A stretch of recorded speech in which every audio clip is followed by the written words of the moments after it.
देखो क्वेश्चन 5 में बोला है in a circle of radius 21 centimetre an arc subtends 60 degree at the centre. ये आर्क है, ये सेंटर पे 60 डिग्री बना रहा है। ओ सेंटर है सपोज, रेडियस ए और बी है। लेंथ ऑफ द आर्क का फॉर्मूला क्या होता है? पहला क्वेश्चन है find the length of the arc. Theta by 360 degree into 2 pi. तो length of arc equals to theta by 360 into 2 pi R. तो यहाँ तो कोई प्रॉब्लम नहीं है, थीटा मतलब बीच का एंगल 60 पता है, बाई 360 उसको कॉपी लो नहीं। और यहाँ रेडियस दिया हुआ है 21 सेंटीमीटर। तो ये कट वट के आंसर आ जाएगा, ये सब खुद से कर लेना, आ ही गया एक्चुअली, सब कट गया, खाली 22 बचा है। तो length of the arc 22 centimetre, पहला क्वेश्चन हो गया। दूसरा बोला है area of sector formed by the arc, मतलब इस आर्क के वजह से ये जो सेक्टर बना है ना उसका एरिया। दीदी एरिया ऑफ सेक्टर का फॉर्मूला लगेगा। एरिया ऑफ इस सेक्टर को निकालना है। तो एरिया ऑफ सेक्टर का फॉर्मूला क्या होता है Yashika? Theta by 360 into pi R square. तो यहाँ भी कोई प्रॉब्लम नहीं है, थीटा मतलब 60 बाई 360 इंटू 22 बाई 7 21 6 से कट गया ये 3, तो 21 इंटू 11 बचा 231 आया सेंटीमीटर स्क्वायर। ये हो गया एरिया ऑफ सेक्टर। तीसरा क्वेश्चन है वो इम्पोर्टेंट है, area of the segment. Segment मतलब तनी फिगर में सेगमेंट कौन सा होगा दीदी एबी के ये एबी के नीचे वाला, एबी के नीचे, मतलब ये लाइन ज्वाइन होगा और ये नीचे वाला सेगमेंट होता है। तो इसका एरिया, अब जैसे बीच में जो 90 डिग्री वाला हम दिखाए थे उसमें क्या था, सेक्टर का एरिया निकाले थे और ट्रायंगल का एरिया को माइनस कर दिए थे। तो वो 90 डिग्री था ना, वहाँ तो एरिया ऑफ ट्रायंगल क्या हो गया, half into base into height. लेकिन यहाँ पर हम लोग क्या यूज़ करें, यहाँ पर तो ना ट्रायंगल का कोई टाइप बोला है, तो फिर एरिया ऑफ ट्रायंगल क्या करेंगे, साइन लेकर नहीं करेंगे। ये और इजीली होता है जब बीच में 60 डिग्री है ना, तो ये इक्विलैटरल ट्रायंगल है। कैसे? क्योंकि यहाँ 60 61 के 180, क्योंकि यहाँ पर AO OB इक्वल है ना, दोनों रेडियस है। तो जब ये दोनों साइड इक्वल है, इसका मतलब बेस एंगल्स इक्वल होगा ना। तो पहले तुमको वो दिखाना होगा, एरिया ऑफ सेगमेंट निकालने के पहले तुमको ट्रायंगल को इक्विलैटरल प्रूव करना होगा। तो हम लिखेंगे in triangle AOB, OA equals to OB, bracket में रहेगा, इक्वल क्यों है, क्योंकि रेडियस है। तो जब OA और OB इक्वल है तो इसका मतलब एंगल AOB OAB और एंगल OBA ये दोनों इक्वल है, इक्वल्स टू X। अब ट्रायंगल में तीनों को ऐड कर रहे हैं तो 180 आएगा, 60 उधर जाकर सब्ट्रैक्ट होगा तो 120 बन जाएगा। तो X 60 डिग्री आ गया, मतलब सारा ही एंगल 60 है ना। तो लिखेंगे since all angles are 60 therefore triangle AOB is an equilateral triangle. तनी इक्विलैटरल ट्रायंगल का एरिया क्या होता है अदिति? √3/4 A² होता है, समझ में आया?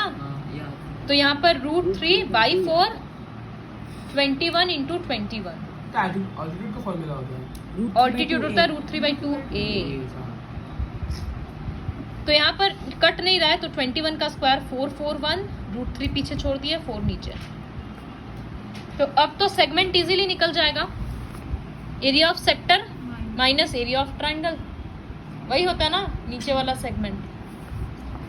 तो यहाँ पर लिखेंगे, अब थर्ड क्वेश्चन में लिख रहे हैं therefore area of segment 231 minus equals to area of sector minus area of triangle.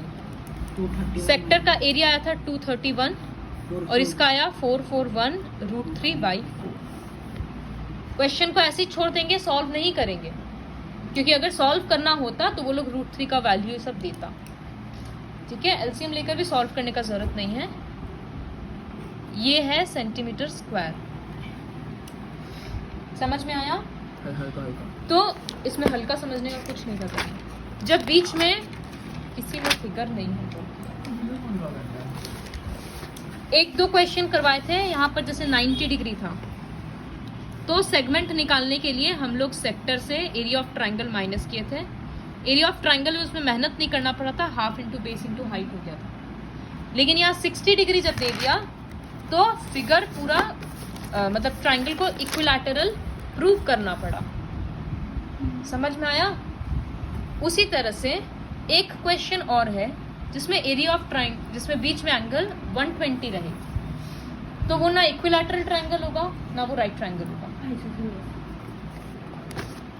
तो उसके लिए फिर कैसे करेंगे वो देखो। तो क्वेश्चन 5 हम अभी कराए, क्वेश्चन 6 सब खुद से करेगा क्योंकि वही है 60 डिग्री ड्रॉ किया हुआ है। सिंस वीडियो बनाना है, कंटिन्यू करना है, तो हम 7th वाला पहले बता दे रहे हैं। बीच में जब 70 डिग्री रहेगा तो कैसे करेंगे। अच्छा, एक ही कॉपी में कर। तो 7th क्वेश्चन है कि एक कॉर्ड ऑफ अ सर्कल है,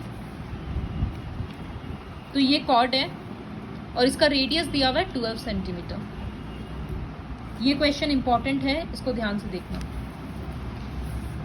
फिर बोला है find the area of the corresponding segment. Segment मतलब इसका एरिया निकालना है।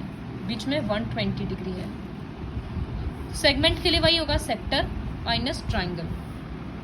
तो एरिया ऑफ सेक्टर वो होगा θ/360 πr²। थीटा इस बार है 120/360, पाई 22/7 और रेडियस के बदले हो रहा है 12 × 12। हम डायरेक्टली 144 लिख दिए। ये कट गया 3 और ये कट रहा एक बार 48 हो रहा है।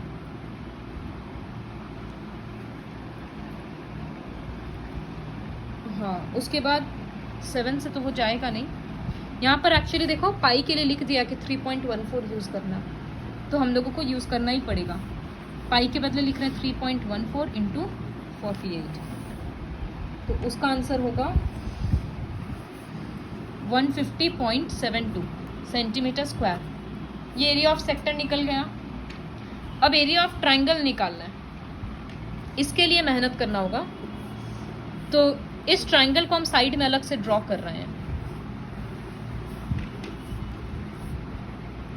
यहाँ क्या ना, बीच में एक ऐसे परपेंडिकुलर ड्रॉ करना पड़ेगा।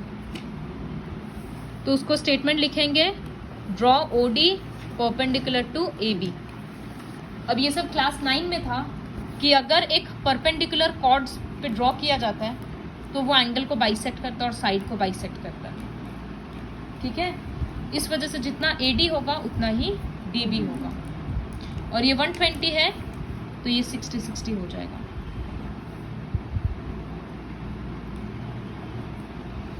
यहाँ 12 सेंटीमीटर है।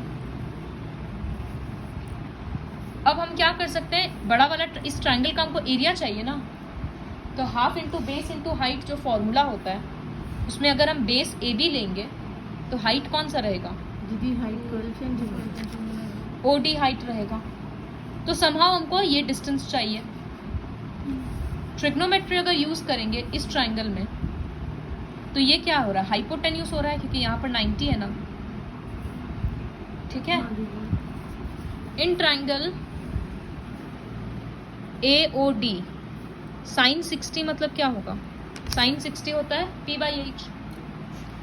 ट्राइंगल ऐसा है मेरा, तो यहाँ पर बेस है ना क्योंकि यहाँ पर एंगल है, तो परपेंडिकुलर ये हो रहा है और हाइपोटेन्यूस ये हो रहा है। तो साइन 60 के लिए हम लिखेंगे AD/AO। साइन 60 का वैल्यू √3/2 AD तो ऐसे ही रहेगा और AO के बदले 12, ये 12 ऊपर जाएगा 6√3 तो 12√3/2 मतलब 6√3 आ गया AD का वैल्यू। ठीक है, दीदी BD भी 6 तो BD भी कितना होगा, उसका डबल होगा क्योंकि ये दोनों इक्वल है। तो देयरफॉर पूरा AB कितना हो गया 6√3 प्लस 6√3 इंटू 2 12√3 12√3। तो देखो बड़ा वाला ट्रायंगल का बेस तो हमको मिल गया। अब हमको ये परपेंडिकुलर हाइट चाहिए। तो एक बार ट्रायंगल में पाइथागोरस बड़ा हो जाएगा। अब इस ट्रायंगल में हम cos 60 लिखते हैं। तो cos 60 होता है base by hypotenuse, OD by तो ये होगा OD बाई OA। तो cos 60 मतलब 1/2 OD बाई OA। cos 60 का वैल्यू कितना होगा, 1/2 हाफ होता है। OD का वैल्यू पता नहीं तो OD लिख रहे हैं और OA के बदले 12। ये 12 ऊपर जाएगा, कट के 6 सेंटीमीटर आ जाएगा। तो अब हम बड़ा वाला ट्रायंगल का एरिया आराम से निकाल सकते हैं, half into AB into OD।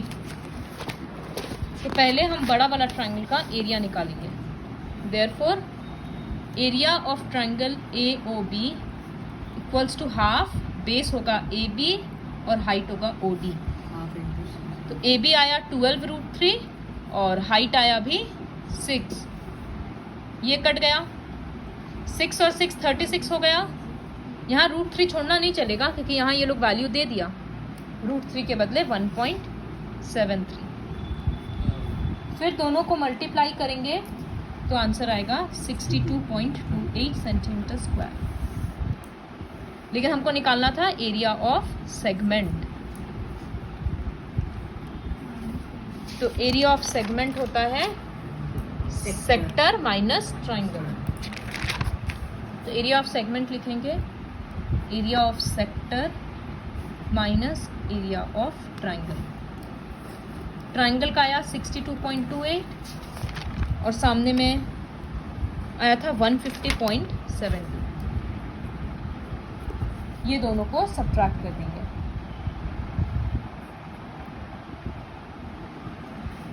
(88.44 centimetre square. ये तो माइनर सेगमेंट हुआ ना निलय, अगर मेजर सेगमेंट बोलता तो क्या करते हैं, area minus minor segment. Major segment मतलब ये ऊपर का बड़ा वाला हिस्सा, तो पूरा सर्कल से छोटा वाला सेगमेंट को माइनस कर देते। तो एक स्टेप और करना पड़ता, एरिया ऑफ सर्कल निकालना पड़ता πr²। तो 3 टाइप का हम लोग एंगल पढ़े। जब बीच में 90 होगा तो half into base into height, जब 60 होगा तो तुमको इक्विलैटरल प्रूफ करना होगा, और जब 120 होगा तो ट्रिग्नोमेट्री यूज करना पड़ेगा। बस ऐसे ही प्रैक्टिस करना है। यही 3 एंगल आएगा सेगमेंट के लिए।